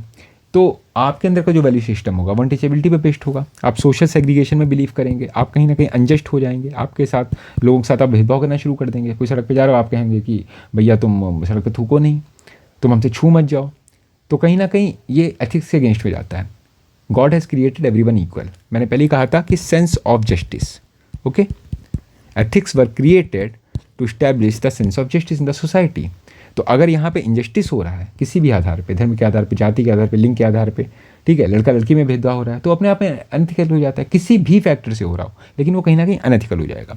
Role models, they are also the determinant of the ethics. कई बार हमारे समाज में ऐसे रोल मॉडल बन जाते हैं। रोल मॉडल मतलब हीरो हीरोइन की बात नहीं कर रहे हैं, एक्टर एक्ट्रेस नहीं कर रहे हैं, महात्मा गांधी की बातें कर रहे हैं, सुभाष चंद्र बोस की बातें कर रहे हैं, वीपी मेनन की बातें कर रहे हैं, टी एन शेषन की बातें कर रहे हैं, ठीक है। जो ऐसे कुछ रोल मॉडल्स, ऐसे कुछ पर्सनैलिटीज़ जिन्होंने अपने पर्सनल कंडक्ट में इस हाई लेवल स्टैंडर्ड के वैल्यू सिस्टम को खड़ा कर दिया है कि वो आने वाली जनरेशंस को प्रभावित करता है, ओके। तो ये सारी चीज़ें समाज में एथिक्स से डिटर्मिनेंट होती हैं। Laws and the constitution, you might be already aware of that. किसी भी देश का जो संविधान होता है, उसके जो इंस्टीट्यूट होते हैं, नियम कानून होते हैं, ये भी उस देश में एक तरह की मोरल डिस्पोजिशन को क्रिएट करता है, मोरालिटी को क्रिएट करता है, जिसको हम कॉन्स्टिट्यूशनल मोरालिटी भी कहते हैं। कॉन्स्टिट्यूशनल मोरालिटी का एक सबसे अच्छा एग्जाम्पल होता है आपका सेक्युलरिज्म, ठीक है, सबसे इंपॉर्टेंट माना जाता है सर्वधर्म संभाव, ठीक है, something related to universal brotherhood and peace. ये सारी वैल्यूज आपके प्रेमबल में भी इंशाइन है। Justice, social, economic and the political, liberty of thoughts, values and the expression, ठीक है। रविन्द्रनाथ टैगोर की पोएम को पढ़िए, where the mind is without fear. तो किसी भी कंट्री में जो लॉ एंड कॉन्स्टिट्यूशन किस तरह की वैल्यूज को इंश्राइन कर रहा है, defined by the constitutional morality, तो basically they determine the ethics of that particular nationals, okay. God and the religion पहले भी देख चुके हैं हम। Conscience, conscience and intuition, they are more related to morality, ठीक है। आपकी जो अंतरात्मा की आवाज़ होती है, क्योंकि अंतरात्मा किसी की कैसे बनती है ये आज तक डिसाइड ही नहीं हो पाया है, ठीक है। किसी की अंतरात्मा में कुछ हुआ, किसी की अंतरात्मा जो होती है बड़ी ब्रूटल होती है। कहते नहीं है, आपने चुटकुले से नहीं होंगे कि मेरी अंतरात्मा से आवाज़ आए कि जितना पैसा आया खा ले उसको, ठीक है। आपका मन हुआ, देखो man by very nature is animal. अगर हम सब अपनी अंतरात्मा की आवाज़ से चलने लगे ना, जैसे हमारे कुछ फ्रेंड्स थे, उनके साथ हम कहीं घूमने जाते थे, तो every time they see a foreigner girl और something like that, they are naturally driven towards them. और अगर उन्हें कोई लॉ ना हो रेगुलेट करने के लिए, तो they will literally start behaving like animals. If there was no policeman on the road, they would have violated every like norm of the traffic. कभी हेलमेट पहन के तो चलते नहीं। तो अगर आप कह दिए मैं कंसाइज पे ही सब चीज़ें छोड़ दूँ, मेरा कंसाइज कह रहा है मेरे बाल ना बिगड़े, मैं ऐसे ही चलाऊंगा, हेलमेट जान चली या ठीक है, मैं सड़क पे जा रहा हूँ, मुझे कोई अच्छा लगा मैं उसे प्रपोज कर दूंगा, भले ही मुझे थप्पड़ पड़ जाए। अगर समाज में लॉ एंड ऑर्डर की व्यवस्था ना व्याप्त हो, there are hardly any deterrence, ठीक है, तो would people act on ethical grounds? जब इतने नियम कानून है तब तो लोग एथिक्स की धज्जियाँ उड़ा के बैठे हुए हैं, ठीक है। तो कंसाइंस पे पूरी तरीके से डिपेंडेंट हो जाना भी ठीक नहीं होता है, लेकिन हाँ, conscience is a regulator of morality. कई बार आपने देखा होगा कि कुछ चीज़ें करने के बाद में आपकी अंतरात्मा को बड़ी संतुष्टि मिलती है। आप सड़क पे जा रहे हो, कोई भूखा बैठा हो, आप उसे कुछ दे दीजिए, खिला दीजिए, तो आप 2-3 घंटे तक बड़े अपने आप में प्रसन्नता का अनुभव करेंगे, ठीक है। आप सोचेंगे कि हाँ यार एक अच्छा काम किया है, ठीक है। तो कंसाइंस भी काफ़ी हद तक आपके एथिक्स को डिटरमाइन करती है। और वहीं कहीं पर कोई गरीब भिखारी टाइप का आदमी जा रहा हो, आपसे मदद मांगे, उसे थप्पड़ और मार दीजिए, तो हो सकता है वहाँ पे तो आप माचो मैन बन गए कि यार कोई आया था, हमने मार दिया, मार सकते थे इसलिए मार दिया। जैसे भी मैंने कोई मूवी देखी थी, उसमें वो कहता है कि तुमने क्राइम क्यों किया, तो उसका जवाब होता है क्योंकि मैं कर सकता था। It was merely a display of authority. लेकिन कहीं ना कहीं ऐसे लोगों की अंतरात्मा उन्हें जरूर कचोटती है। ये रात में सोते हैं ना, जैसे आर्मी मेंस के साथ ये दिक्कत होती है, हालांकि उनकी मजबूरी है देश के फ्रंटियर्स को बचाना, लेकिन उनके साथ मजबूरी होती है। उनका कंसाइंस गिल्ट उन्हें जीने नहीं देता है। जब वर्ल्ड वॉर खत्म हुए थे तो बहुत सारे ऐसे लोग थे जो ट्रॉमा और डिप्रेशन में चले गए थे, क्यों उन्हें इतने लोगों को मारा था, ठीक है। ट्रॉमा, डिप्रेशन, ये सारी चीज़ें कंसाइंस कन्फ्लिक्ट की वजह से होती हैं, ठीक है। तो कोई भी आपका जो कंसाइंस है अगर आपको सेटिस्फैक्शन दे रहा है तो हर वो काम एथिकल हो जाएगा। किसी भी काम को करने के बाद में अगर आपको सेटिस्फैक्शन मिलता है, ठीक है, आपको इनर गुडनेस या एक गुड फील टाइप की फील होती है, like butterflies in the stomach और समथिंग लाइक दैट, ठीक है। अब जैसे हमारी जानकारी में एक जने थे, उनकी शादी हो गई थी, ठीक है, उनको एक्स्ट्रा मैरिटल का बड़ा शौक चढ़ा था। वो अपना फ़ोन जो थे उसमें 3-4 लड़कियों के नंबर थे, सबसे अपना चैटिंग वेटिंग चल रही है। लेकिन इनको क्या था, कहीं ना कहीं गिल्ट था। वो बेचारे वॉशरूम भी जाते थे, 2 मिनट के लिए भी गए तो फ़ोन लेके जाते थे। वो कभी पीसफुली सो नहीं पाते थे। गलती से फ़ोन की रात में 20 बज गई, सांसें अटक जाती थी उनकी, और गलती से भाभी जी के हाथ में फ़ोन हुआ तो। यानी कहने का मतलब है, आप अगर कोई अनैतिक काम कर रहे हो, आपका कंसाइंस आपको जीने नहीं देगा।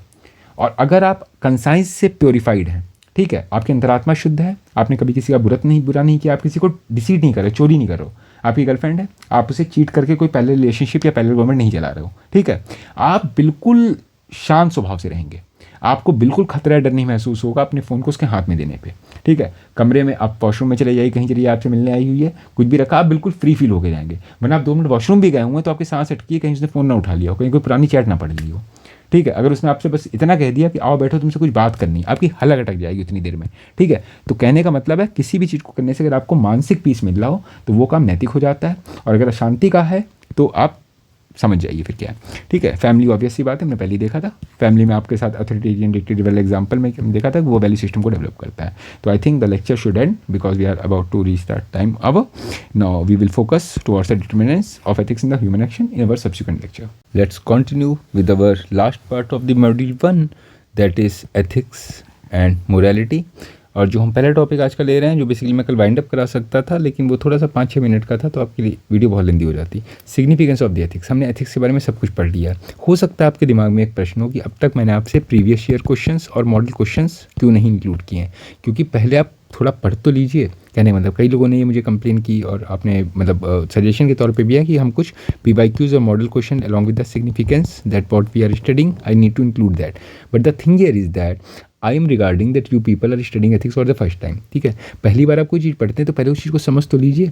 अब मान लीजिए मैं आपसे क्वेश्चन डिस्कस करना शुरू कर दूँ, मैं आपको बता देता हूँ बार बार, फिर मैं आंसर में वर्ड यूज़ करूँगा deontological approach, consequentialist approach, utilitarianism, qualitative and the quantitative aspect of the Jeremy Bentham और let's say the GS Mill. अब आपने जीवन में ना जेरेमी बेंथम का नाम सुना है ना GS मिल का नाम सुना है, तो आप कहोगे सर आप क्या हवा में बातें कर रहे हो, तो आप पहले ही वीडियो में डर जाएंगे। द बेसिक कॉन्सेप्ट और the basic reason for developing this lecture series for the initial 5 और 6 लेक्चर्स, हो सकता है आपको थोड़ा सा बोरिंग लगे पहली बार आप पढ़ रहे हैं, लेकिन एक बार आपको इंटरेस्ट आने लगेगा, आप थोड़े से बेसिक्स डेवलप कर लेंगे। एक बार आप बेसिक्स डेवलप कर लेते हैं। आज का आपने NCERT उसका पेपर देखा है CBSE का, बच्चों की सबसे बड़ी प्रॉब्लम क्या हो रही है, बेसिक्स और सब्जेक्टिविटी पे नहीं आ रहे हैं, they are simply jumping to the superficial concept. बस हमको डेफिनेशंस मिल जाए, हमने मोटा मोटा सा पढ़ लिया, वहाँ पे PYQ नहीं आएंगे। ठीक है। आपसे वर्ड्स एंड मीनिंग्स नहीं पूछे जाएंगे, I can do that also और उसके लिए हम छोटे वीडियोस भी बना देंगे, लेकिन यहाँ पे थोड़ा सा हम आपको समझा के लेके चलना चाह रहे हैं। तो जब आपकी ये 5वीं क्लास मेरे ख्याल से एथिक्स की है, इसके बाद आप मोटे मोटे टर्म समझना शुरू हो जाएंगे। अब अगर मैं आपसे मॉडल क्वेश्चन डिस्कस कराऊंगा या आपको बेसिक इंसाइट दूंगा तो आप ज़्यादा अच्छे से रिलेट कर ले जाएंगे, और जैसे हम आगे बढ़ेंगे और मैं बहुत ही मल्टीपल एग्जाम्पल बहुत चीज़ें लूँगा, बट जितना सिंप्लीफाई हो सकता है फिलहाल मैं उतना लेके चलना चाह रहा हूँ। ठीक है। To make the classes more easy for you, but still there are some suggestions you can definitely give it to me. ठीक है। अगर मैं आपसे कहूँ सिग्निफिकेंस ऑफ एथिक्स, यानी कि जो एथिक्स है उसकी उपयोगिता क्या होती है, महत्व क्या होता है, तो पहली बात तो क्या है, ये एक धर्म का काम करता है। आपने वर्ड सुना होगा धर्म और कर्म, भगवत गीता में बार बार आता है। मैं थोड़ा हिंदी उस पर जा रहा हूँ। क्वेश्चन एक पूछा गया था UPPSC में एक बार, what is dharma. Dharma is not religion, dharma is basically a moral compass. धर्म कुछ नहीं है, आप जो भी कर्म करते हैं ये उसको गाइड करता है, तो it is like a moral compass to your actions. Okay. तो एथिक्स जो है बेसिकली एक मोरल कंपास का काम करते हैं, मोरल मैप का काम। आप कोई भी काम करने जा रहे हैं, आपके ऊपर एक कर्टेल लगा है, आपके ऊपर एक रिस्ट्रिक्शन लगी है कि हाँ ठीक है आप शादीशुदा आदमी हैं, ठीक है, आप किसी दूसरी फीमेल से अट्रैक्ट हो गए और आप उसके साथ में थोड़ा सा रोमांस करना चाह रहे हैं, लेकिन एथिक्स आपके ऊपर एक मोनोगैमी नामक एथिकल प्रिंसिपल लागू कर देता है कि आप अपनी वाइफ से कमिटेड और डेडिकेटेड या लॉयल होने चाहिए, ये आपके पर्सनल एथिक्स हैं। ठीक है। Not the professional ones. ठीक है। तो क्योंकि आपके ऊपर ये एथिकल सब्जुगेशन था, जिसके चलते हुए आप किसी अपनी विवाह के बाहर किसी और के साथ इन्वॉल्व नहीं होंगे। ठीक है। यानी कि ये आपके ऊपर एक मोरल कंपास लगा रहा है। आप एक ऑफिस में काम करते हैं, ठीक है, वहाँ बहुत सारे स्टेशनरी रखा हुआ, बहुत सारा सामान रखा हुआ है, आप घर जा रहे थे, आपको याद आता आपके घर पर बच्चे ने सिमिलर चीज़ों की डिमांड की थी। ठीक है। लेकिन उन चीज़ों की चोरी करने से पहले आप सोचते हैं कि कल को मेरे पे किसी ने चोरी का आरोप लगा दिया, miss use of the office things. ठीक है। तो इसे हम इम्पर्सोनेशन टाइप की चीज़, हम इम्पर्सोनेशन नहीं कह सकते, इम्पर्सोनाइजेशन कहते हैं इसके लिए। ठीक है। यानी कि अपने आप को, सेल्फ को ऑफिस से अलग कर देना। You are serving in the office, ठीक है, you are getting salary for it, that doesn't gives you the authority और the kind of the right to use all the utilities from your office. आप office का सामान ला के घर पे नहीं यूज़ करना शुरू कर सकते हैं, तो ये भी एक मोरल कंपास लग गया। तो कहीं ना कहीं ये एक ऑनेस्टी, इंटीग्रिटी, ठीक है, को जन्म देता है। तो एथिक्स क्या करते हैं, एक मोरल कंपास का काम कर रहे हैं। दे पिन पॉइंट अ डिसएग्रीमेंट। देखिए एथिक्स हैं इसीलिए डिसएग्रीमेंट या विवाद होते हैं। अगर एथिक्स हो ही ना हो तो जिसका जो मन कर रहा है वो आदमी वो कर रहा है। It act as a source of right या wrong, it deals with the moral या एथिकल डिलेमास। ठीक है। आगे क्लियर होता जाएगा। आपको जीवन में कई बार एथिकल डिलेमास आती हैं। जैसे फॉर एग्जांपल आप एक ब्यूरोक्रेट के रूप में एक ऑफिस में कार्यरत हैं, ठीक है, और कल को आपको नेता या कोई पॉलिटिशियन नेता या मतलब कोई भी कॉर्पोरेट वगैरह अप्रोच करता है कि हमारी टेंडर पास कर दो, हमारी फाइल साइन कर दो, ठीक है। तो बात क्या पड़ती है, आपके आगे एथिकल डिलेमा आ जाती है कि आपको ये पैसे ऑफर कर रहा है और आपको उस पैसे की डायरेक्ट नीड है, अपने बच्चे को पढ़ाई करने के लिए आपको फॉरेन भेजना है, आपकी बीमार बूढ़ी माँ है, पिताजी हो सकते हैं, उनका इलाज कराना है, कोई भी आपके आगे प्रॉब्लम या मतलब इस टाइप की चीज़ आ सकती है। ठीक है, तो अगर आपके अंदर एथिक्स है, नैतिकता है, तो आप ये सोचेंगे कि यार एक फैमिली को सस्टेन करने के लिए, मतलब बच्चे को बाहर भेजना है, माँ बाप का इलाज कराना है, मतलब 3 लोगों के बेनिफिट के लिए और थोड़ा अपने बेनिफिट के लिए आप पूरे समाज को खतरे में डाल रहे हैं। क्योंकि हो सकता है जो कॉर्पोरेट आपको पैसे दे रहा हो उसने एक ऐसी बिल्डिंग का कंस्ट्रक्शन किया हो जो अगर मतलब एनजीटी के प्रोविजंस का वायलेशन करती है या मतलब सेफ्टी कंसर्न को ध्यान में नहीं रखती है, और उस केस में अगर वो कल को कोलैप्स कर जाती है तो कम से कम 120 परिवार मर सकते हैं, तो उसका पाप भी आपके सर पे आएगा। तो इस टाइप की जो एथिकल डिलेमास होती हैं, इससे डील करने में ये एथिक्स आपके लिए बहुत हेल्पफुल होते हैं। ठीक है, तो that was all about the significance of the ethics. ठीक है, then there is a topic by the name of the consequences of the ethics in the human action, यानी एथिक्स जो हम पढ़ते हैं इसके क्या कॉन्सिक्वेंसेज पढ़ते हैं। अच्छा, consequences in human action, not the actions of the humans, ये मैंने पहले बता दिया था। तो ह्यूमन एक्शन से यहाँ हम 3 लेवल पे पढ़ते हैं consequences of ethics. At the individual level, ठीक है, एक व्यक्ति के तौर पे एथिक्स के क्या कॉन्सिक्वेंसेज या प्रभाव पड़ते हैं। दूसरे क्या होते हैं एट द सोशल लेवल, यानी सामाजिक स्तर पे। और तीसरे क्या होते हैं आपके ऑर्गेनाइजेशनल लेवल पे। 3 संस्थाओं को लेकर हम चलते हैं, यानी व्यक्ति के तौर पे एथिक्स से क्या कॉन्सिक्वेंसेज हो सकते हैं। अगर आप एक एथिकल व्यक्ति हैं तो उससे आपकी क्रेडिबिलिटी मेंटेन होती है, पहली चीज़ तो ये है। ठीक है, I am a man of honesty, integrity and the probity. Probity चलिए संस्था में छोड़ दी है, इंटीग्रिटी, ऑनेस्टी एंड इंटीग्रिटी तो यूज़ कर सकते हैं। तो अगर मैं किसी से पैसे लेता हूँ और मैं कहता हूँ उसका काम कर दूंगा और मैं उसका काम नहीं करता हूँ, यानी वो मेरी क्रेडिबिलिटी को अंडरमाइन कर रहा है। ठीक है, मैंने किसी को जवान दे दी, जवान से पलट गया, वही वाली बात है पठान की जवान। ठीक है, मतलब एक उसकी तरह हम यूज़ करते थे ना उस समय।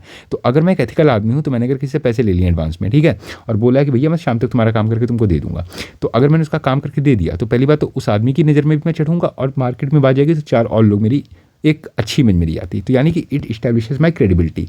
बहुत से लोगों को आपने देखा होगा मूवी इंडस्ट्री में, फिल्म स्टार्स वगैरह होते हैं, उसमें कई एक्टर्स का कैरियर बर्बाद हुआ है इन्हीं चक्करों में। गोविंदा आज की डेट में, अभी गोविंदा क्यों न्यूज़ में आया था कुछ दिन पहले, उन्होंने सुसाइड कमिट करने की कोशिश की थी। गोविंदा जिस एज पे हैं उससे ज़्यादा बुजुर्ग लोग, अमिताभ बच्चन जी भी हैं, ठीक है, आज तक काम कर रहे हैं, क्योंकि उनकी जो क्रेडिबिलिटी है उसको कोई मैच ही नहीं कर सकता है। अमिताभ बच्चन इतने सीनियर एक्टर हैं, लेकिन आज की डेट में भी अगर आप उनके कोई स्टार्स वगैरह को देखिए, जब मूवी शुरू होती है उससे पहले जाके बैठ जाते हैं वहाँ पे और वहाँ भी कुछ ना कुछ सीखने की कोशिश करते हैं। He is very highly discipline and punctual. लेकिन कुछ ऐसे स्टार्स भी हुए लाइक गोविंदा वगैरह, इनका जब पीक टाइम हुआ करता था तो इन लोगों ने मतलब इतनी अजीब तरीके से मतलब हाईली अनपंचुअल, हाईली अनडिसिप्लिन टाइप की एक्टिविटीज़ की थी वहाँ पे, तो जिसकी वजह से इनको कई मूवी से निकाल दिया गया और इनको आज की डेट में काम भी नहीं मिलता है। ठीक है, तो कहने मतलब है आप अपनी क्रेडिबिलिटी बना के चलिए तो आपको बहुत कुछ मिलेगा। और क्रेडिबिलिटी किससे बनती है, अगर आपके अंदर एथिक्स है, कॉन्फिडेंस को इंस्टिल करता है। आप एक एथिकल आदमी, नैतिक आदमी, आपको पता आप सड़क पे चल रहे हैं, आपने कभी किसी का बुरा नहीं किया, आपने किसी के 2 पैसे नहीं मारे हैं, ठीक है, आपकी बॉडी में एक अलग ही कॉन्फिडेंस होगा। एक चोर टाइप का आदमी जा रहा है बाहर, ठीक है, सॉरी हिंदी में लिख दिया, इंग्लिश में लिख दिया मैंने, चोर टाइप का आदमी है, आपने किसी के 2 पैसे मारे हुए हैं या आप अपनी गर्लफ्रेंड को चीट किया है, अपनी वाइफ को चीट किया, आप उसे नज़र नहीं मिला पाएंगे। ठीक है, इट इरोड्स योर कॉन्फिडेंस। ठीक है, कॉन्फिडेंस ही चला जाता है आदमी का। आप ऑफिस में जाके बैठे हुए हैं, आपका मैनेजर सामने बैठा हुआ है, आपने उस ऑफिस में चोरी की हुई है, वो कहे किसी और को रहा होगा, लगेगा आपको वहाँ पे, आप नज़र नीचे करके बैठे होगे। ठीक है, सोशल कैपिटल, एक एथिकल सोसाइटी जो होती है, एक समाज में अगर कई लोग एथिकल हैं, ठीक है, तो ये पूरे समाज को एथिकल बनाता है। तो इट जनरेट्स और रेजेस द सोशल कैपिटल, आपके अंदर खुशी भी देता है। आप देखिए एक नैतिक आदमी, आपको कितनी अच्छी नींद आएगी, आपको कोई टेंशन नहीं होगा, आप जीवन में खुश रहेंगे। लेकिन वही हमेशा चिरकुटाई वाला काम करके बैठे हमेशा, ठीक है, किसी के 5 पैसे मारे हैं, किसी के 2 पैसे मारे हुए हैं, ठीक है, किसी को परेशान करें, तो अंतर आत्मा आपकी रोती रहती है, दुखी रहती है। ऐसे लोग बहुत कूड़ा करते हैं। ठीक है, it decides your approach and outlook towards the society. एक कहते नहीं बुरा जो देखण मैं चला, बुरा ना मिलिया कोई, भीतर देखा आप, मुझसे बुरा ना कोई। आप जब अंदर से साफ होते हैं आपको हर कोई साफ दिखता है, और अगर आप अंदर से एक दुष्चरित्र के व्यक्ति हैं आपको हर व्यक्ति अपनी तरह चोर दिखता है। लाइक हमारा एक दोस्त हुआ करता था, तो हम लोग जब कॉलेज में थे उसकी बड़ी गंदी हैबिट थी, गर्ल्स कॉलेज के सामने खड़ा हो जाएगा, किसी चाय के टप्पे पे खड़ा हो जाएगा। आजकल तो ऑपरेशन मजनू भी चल रहा है इन लोगों के लिए, उस समय नहीं चलता था, और चलता भी था तो कोई फ़र्क नहीं पड़ता। तो उनकी एक हैबिट हुआ करती थी कुछ लड़कों की, गर्ल्स कॉलेज के सामने खड़े, कोई भी लड़की निकल रही है उस पर कमेंट मारना है, उसकी रेटिंग करना है, that kind of things you people all might be aware of. लड़के सबको ये चीज़ें पता होंगी। ठीक है, अब यहाँ देखिए परेशानी क्या होती है, जब यही लोग कल को बाप बनते हैं, इनके अपने घर में लड़की पैदा होती है, ठीक है, आई एम नॉट सेइंग गर्ल और अ बॉय, मैं किसी और कंसर्न में कहना चाह रहा हूँ इस चीज़ को।